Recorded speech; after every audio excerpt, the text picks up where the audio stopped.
News broke around 1 o'clock in the morning our time and made headlines quickly around the world.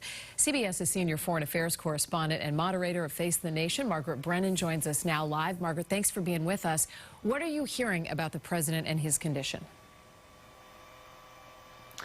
The only details that have been released by the White House so far are the fact that he is fatigued and that he is symptomatic and receiving an experimental treatment, some antibodies that Regeneron has produced.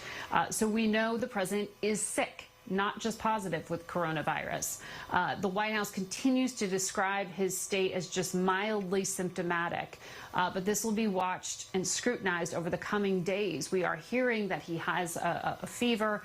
It is unusual to not have heard from the president for this period of time, nor to have seen him.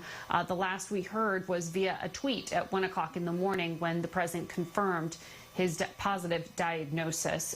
So we will be watching this carefully. On Sunday, we will be joined by Speaker of the House, Nancy Pelosi. She is one of the top government officials in the line of succession, and we will talk to her about what the plans are to keep lawmakers safe, because there is no widespread testing that happens on Capitol Hill, and we know some of the senators who come into contact with the president have since announced that they too are ill. So this is about the top levels of our government right now.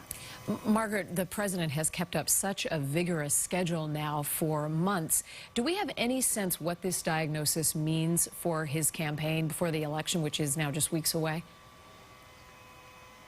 It takes him off the campaign trail. We are 32 days until November 3rd.